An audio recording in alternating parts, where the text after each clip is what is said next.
All right, welcome to another deep dive. You know I love getting into the nitty-gritty, and today we're talking about something absolutely vital: backups. Oh, yeah, backups.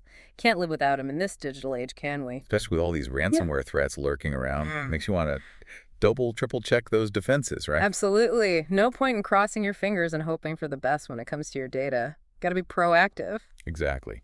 So it looks like you're interested in setting up an immutable repository using Veeam software. Hmm. That's some next-level protection right there. Immutable repositories, they're the real deal.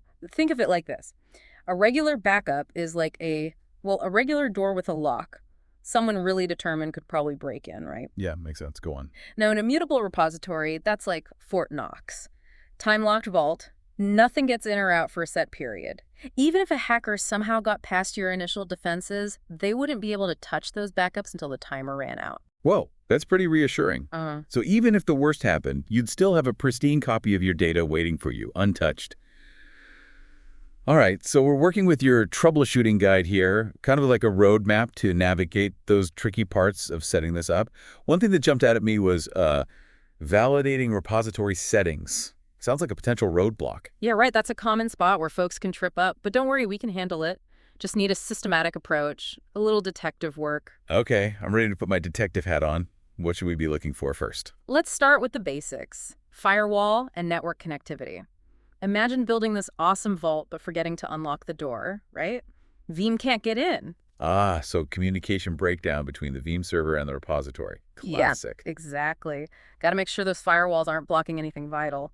Port 22, that's the one for SSH, secure connections. That needs to be wide open. And if you're using any custom ports for your backup traffic, well, those need a clear path too. Right, so it's all about ensuring a smooth flow of communication, like a well-oiled machine. Precisely. And to make sure everything's humming along, you can use tools like ping and traceroute to check for any network hiccups. Think of them like sending a scout ahead, just to make sure the coast is clear. Love the analogy. Okay, what's next on our detective's checklist? Now let's talk about repository permissions. Think of it like this. You've got the key to the vault, but it's the wrong key. Veeam needs special permissions to access that repository directory on your Linux server, like a secret code. Okay, I'm following you. So we're talking about user ownership and stuff like that. You got it. That's where a command called chown comes in. It's like assigning the right key to the right person. The guide will have the exact commands, don't worry. But basically, you're making sure only the designated user, the Veeam server in this case, can access the repository. And then there's chmod that sets the correct permissions, like setting the combination lock on the vault door. So chown is the key and chmod is the combination lock. I'm getting the picture. Exactly. And it's all about making sure everything's locked down tight, no unauthorized access allowed. We want that data to be Fort Knox level secure. Okay, we've got the communication channels clear, the right permissions in place. Anything else that could trip us up at this stage? Ah, this is a big one. The file system itself, immutability, that whole untouchable thing, it depends on the file system's ability to lock down those files, make them tamper-proof. It's the mechanism that makes it all work, the vault's steel walls, so to speak. Got it. So the file system is a critical part of the equation. Any recommendations on which one's best suited for this kind of setup? Well, XFS is usually a good bet. It's fast, efficient, and plays well with immutability features. It's got this clever way of journaling changes, taking snapshots, perfect for keeping those files exactly as they are. And you can even use a command, chat, to test if your file system supports this immutability thing, like a little trial run before the main event. All right, so XFS it is. Always good to have a test run, make sure everything's working as expected. Anything else we need to be mindful of before we dive in? Oh, absolutely. Don't forget about the repository path configuration. Got to make sure we're giving Veeam the right directions to the vault, right address, no wrong turns. Makes perfect sense. Double check the address, just like you would for a physical location. So use the else command on the Linux server to confirm everything's correct. Got it. You got it. And one more thing. No shortcuts, no symlinks. They can confuse Veeam. It's best to stick to direct directories. Much safer that way. Direct is best. Noted. All right, I think I'm getting a good grasp of the setup process now. But what happens if we run into trouble? Where do we turn for clues? Ah, well, in those cases, we have to put on our detective hats and dig into the logs. They're like our breadcrumbs, leading us to the source of the problem. Logs. The digital detective's best friend. Hmm. Where do we find these logs and what should we be looking for? There are two main places to check. First, The Veeam logs, usually found in C program data Veeam backup on Windows. Look for anything unusual, any errors or warnings related to the validation process. Think of it like searching for fingerprints at a crime scene. Okay, Veeam logs check. Where else? And then we have the system logs on your Linux repository server. They can shed light on any issues with those SSH connections, file system errors, network problems, anything that might be interfering with the validation process. So we're basically checking both sides of the story, Veeam and the Linux server, to get the full picture. Makes sense. All right, feeling much more confident about navigating those potential issues now. Right. What's our final checkpoint before we launch this immutable repository? System requirements. Got to make sure your setup can actually handle all this security goodness. It's like making sure the foundation is strong before you build a skyscraper. Right. Got to make sure everything fits together nicely. Sure. What are some of the key requirements we should be checking? Compatibility is key. Make sure your Linux OS version and Veeam backup and replication version are on speaking terms. The guide should have a list of supported Linux distributions, but Ubuntu, CentOS, RHEL, those are usually good bets, 64-bit versions, of course. And remember, Veeam does have its quirks. Can't use those mounted NFS or SMB volumes for immutable repositories, for example. Needs a specific kind of setup to work its magic. All right, so double check those specs before we get started. Compatibility check, noted. Okay, this has been incredibly helpful. We've covered a lot of ground, from firewalls to file systems, and even touched on those all-important logs. Feeling much more prepared to tackle this immutable repository setup now. That's what we like to hear, feeling empowered. Absolutely. We're aiming for that impenetrable data vault, remember. Speaking of which, this brings up another interesting concept that I think is worth exploring. Oh, I'm all ears. What you thinking about? Well, all this talk about vaults and security has got me thinking about something called air-gapping backups. Have you ever heard of that? It sounds super intriguing, like something out of a spy movie. Ah, air gapping. Now you're talking serious data protection. It's like taking our super secure data vault and putting it on a remote island, completely cut off from the network. Like even if some supervillain hacked into your main system, they couldn't touch those air-gapped backups. Totally isolated. That sounds incredibly secure. So we have our immutable repository, our high-tech digital vault, and then we create a copy and put it on this island, completely offline. You got it. It's like having a backup of your backup, but with an extra layer of security. A secret bunker, just in case the main vault gets compromised. That makes a lot of sense. So if something is that important, why not take those extra precautions? But I'm curious, how does this actually work in practice? Do you have to physically ship hard drives to a different location? Sometimes, yes, but there are also more modern approaches. Some solutions use a dedicated network, completely separate from your regular one, just for backups, kind of like a secret communication channel. Others use cloud storage with super strict access controls and immutability features to basically recreate that air-gapping effect. Okay, so there are options depending on your needs and resources. It's not just about stashing a hard drive in a safe anymore, although I guess that still works in some cases. It could work for smaller setups, sure. But imagine managing hundreds of hard drives for a big company. That's a logistical nightmare. Yeah, I can see how that would get out of hand quickly. So let's say someone is listening to this and thinking, okay, air gapping sounds like a good idea for me. Where should they even begin? Any advice? First things first, figure out what data is truly mission critical. What would absolutely cripple your operations if it was lost? That's what you want to air gap. Prioritize, like a triage situation. Got it. What comes next? Think about the logistics. How often will you create these air-gapped backups? How will you store them, transport them? Who's going to have access? It's not just about the tech, it's about the whole process. Right, so it's a combination of technology and well-defined procedures. No point in having a super secure system if you leave the keys lying around, so to speak. Exactly. Security is a team effort, people and tech working together. Couldn't agree more. Right, I think we've covered some fantastic ground here today. We've gone from building a digital vault to fortifying an entire island. It's amazing how data security is like building defenses in the real world, layers upon layers of protection. That's a great analogy. And like any good defense, it needs constant attention, updates, adapting to new threats. You can't just set it and forget it. Absolutely. It's an ongoing process, always staying one step ahead. Exactly. The bad guys are always trying new tricks, so we got to stay vigilant. Well said. So we've covered immutable repositories, tackled troubleshooting, and even explored this fascinating concept of air gapping. I feel like we've given our listeners a powerful toolkit to protect their precious data. What do you think? I think we've equipped them to become data security champions.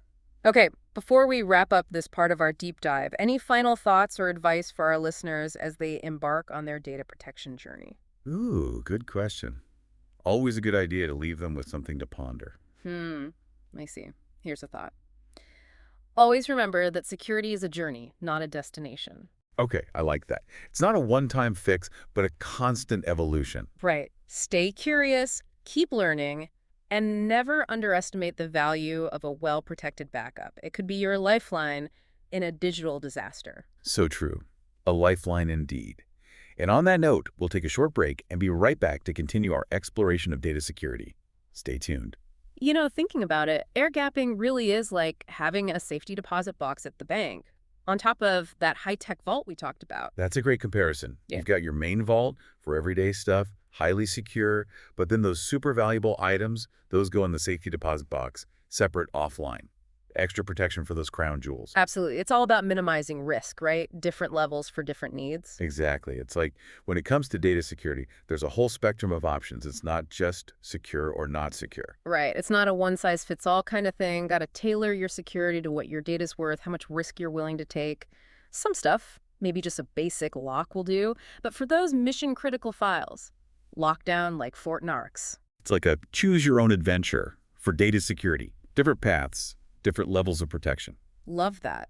And just like in those books, your choices matter. Weigh the costs, the benefits, what makes sense for you. Okay, so let's say I'm sold on air gapping. I'm ready to go all in on data security. Where do I even start?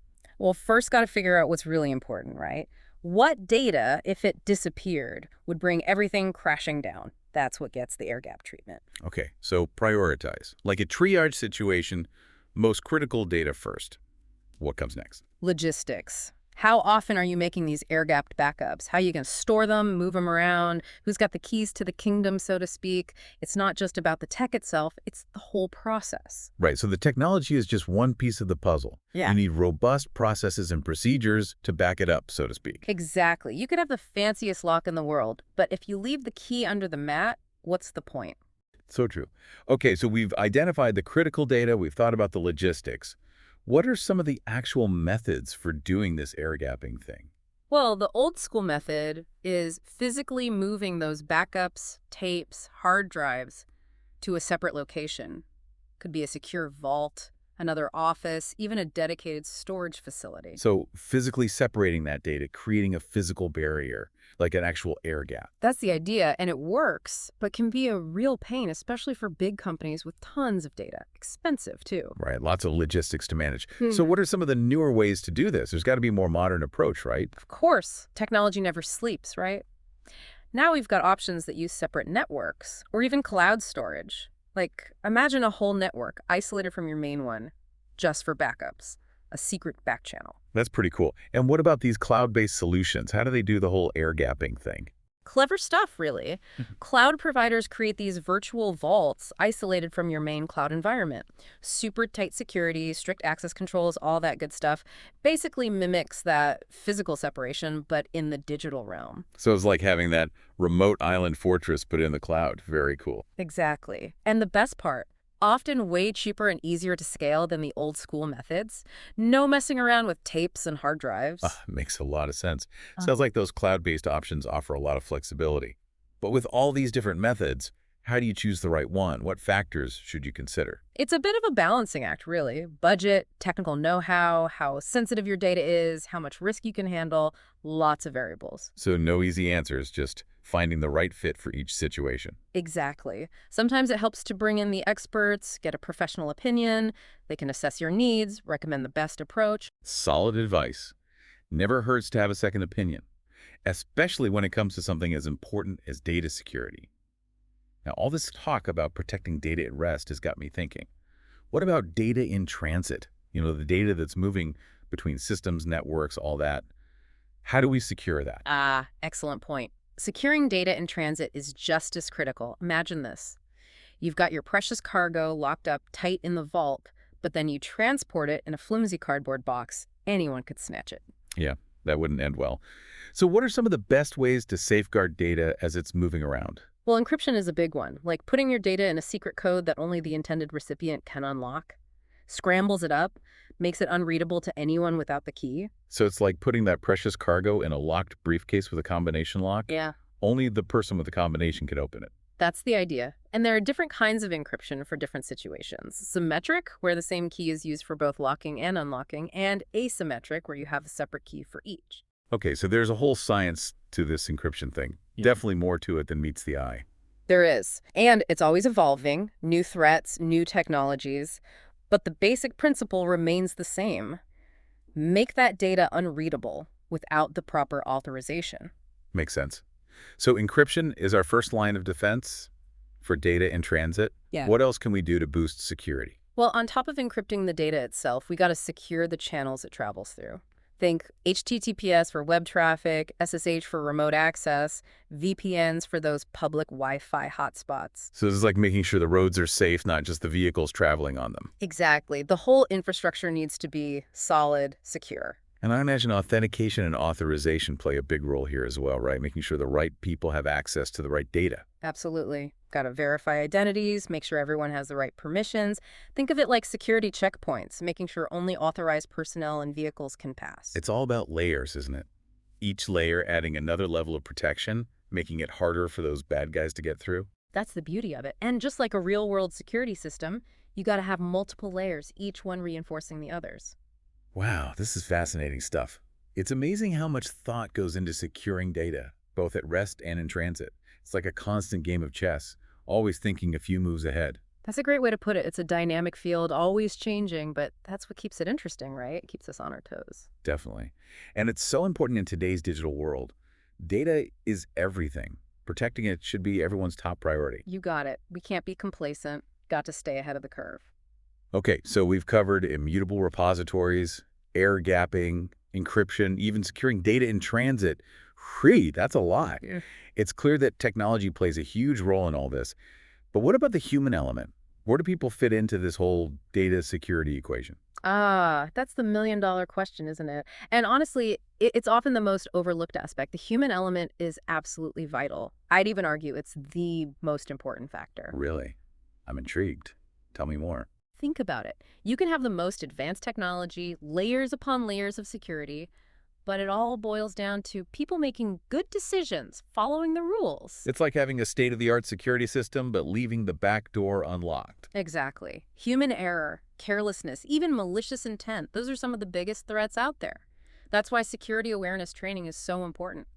Educate your employees. Empower them to make smart choices. So it's about creating a culture of security, making it everyone's responsibility, not just leaving it to the IT folks. Spot on. Security has got to be part of the company's DNA, woven into everything they do. And I imagine it's more than just teaching people about firewalls and passwords. It's about fostering a mindset of vigilance, Right. Always being aware of potential risks. That's it. Teach people to spot those red flags, to think critically, to report anything fishy.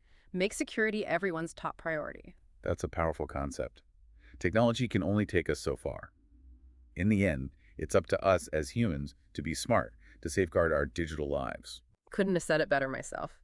And this brings us to another fascinating aspect of the human element, social engineering. Social engineering. Okay, now that sounds interesting. What exactly is that? It's how those cyber criminals try to trick you, manipulate you into giving up sensitive information or doing something that compromises security, playing on your trust, your vulnerabilities. Like a con game, but in the digital world. So it's all about deception and manipulation. Yeah. Wow, that's a bit scary. Really highlights how important it is to be cautious online, not trust everyone blindly. Absolutely. A healthy dose of skepticism is your best friend in the digital world. So what are some of the warning signs? How can we spot these social engineering attempts? One common tactic is creating a sense of urgency. They want you to act quickly without thinking, like you'll get an email saying your account's about to be suspended unless you update your password right now. So it's like a pressure tactic, preying on people's fear of missing out or losing something important. Exactly. Another red flag is if someone's asking for sensitive information. Legitimate companies, they never ask for your passwords, credit card numbers, stuff like that, over email or phone. That's a good point. I think a lot of people fall for these scams because they simply don't know that. You're right. Education is key. The more people know about these tactics, the harder it is for the bad guys to succeed. So when it comes to social engineering, it's all about being aware, being skeptical, and never taking anything at face value. Exactly. Trust your gut. If something feels off, it probably is. Don't be afraid to ask questions, double check, be extra cautious. Better safe than sorry. Couldn't agree more. Okay, we've covered a lot of ground today, from immutable repositories to air gapping, encryption, and now social engineering. It's a lot to take in, but I feel like we've given our listeners some really valuable tools and knowledge to enhance their data security. Absolutely. It's all about empowering people to protect themselves in this digital world. Well said. So any final words of wisdom for our listeners before we move on to the next part of our deep dive? Anything you'd like them to keep in mind as they continue on this data security journey? I think. How about this? Data security is not a one-time thing. It's a marathon, not a sprint. I love that. It's an ongoing process, always adapting, always learning. Exactly. Stay curious, stay informed, and never underestimate the importance of those backups. They could be your lifeline if things go south. So true. A lifeline indeed. Well, on that note, let's dive right into the next part of our deep dive. We've got even more fascinating ground to cover, so buckle up. It's amazing how much we've learned about data security today.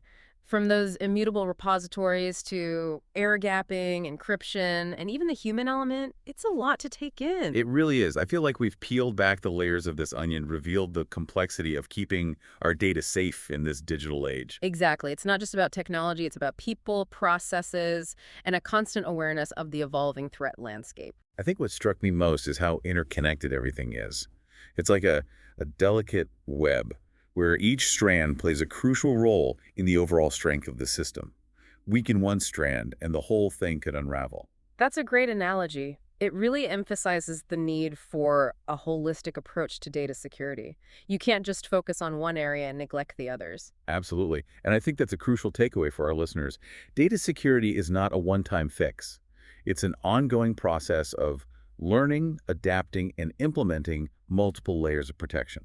Couldn't agree more. It's about fostering a culture of security within organizations where every individual understands their role in safeguarding valuable information. And it's about staying informed, staying vigilant. The threat landscape is constantly shifting, so we need to be proactive, adaptable, always ready for whatever new challenges might arise. You got it. The more you know about data security, the better equipped you'll be to make those informed decisions, protect yourself and your data from those lurking threats. Knowledge is power, as they say. Well said.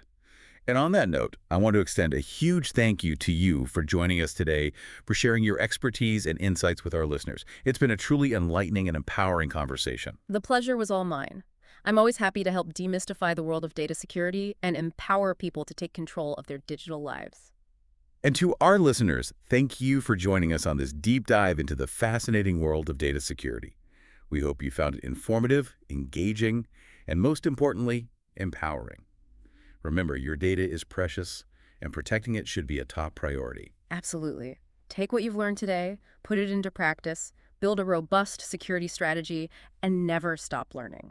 The world of data security is constantly evolving, so stay curious, stay informed, and stay ahead of the curve. Wonderful advice. It's been a fantastic journey exploring these crucial topics with you today. And to our listeners, thank you for tuning in to the deep dive. Until next time, stay curious, stay informed, and most importantly, stay secure.